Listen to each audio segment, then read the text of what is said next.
Cool Lip போன்ற போதைப் பொருளால் இளம் தலைமுறையினரின் சிந்திக்கும் திறன் முற்றிலுமாக மறைந்து வருவதாக மதுரை அமர்வு நீதிபதி வேதனை தெரிவித்தார். ஜாமீன் மற்றும் முன்ஜாமீன் கோரும் வழக்குகள் நீதிபதி பரத சக்கரவர்த்தி முன்பாக விசாரணைக்கு பட்டியலிடப்பட்டு வருகின்றனர். இந்த நிலையில் மத்திய மாநில அரசு வழக்கறிஞர்களை அழைத்த நீதிபதி தமிழகத்தில் கூலிப் எனும் போதைப் பொருளை விற்பனை செய்த வழக்கில் ஜாமீன் கோரி பல வழக்குகள் வருகின்றன. தமிழகத்தில் இந்த போதைப் பொருள் தடை செய்யப்பட்டிருந்தாலும் பிற மாநிலங்களில் அனுமதிக்கப்படுகிறது.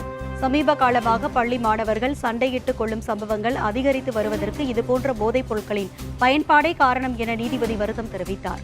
இதனால் இளம் தலைமுறையினரின் சிந்திக்கும் திறன் முற்றிலுமாக மறைந்து வருகிறது என்றும் நமது குழந்தைகளை எவ்வாறு பாதுகாக்கப் போகிறோம் என நீதிபதி வேதனை தெரிவித்தார்.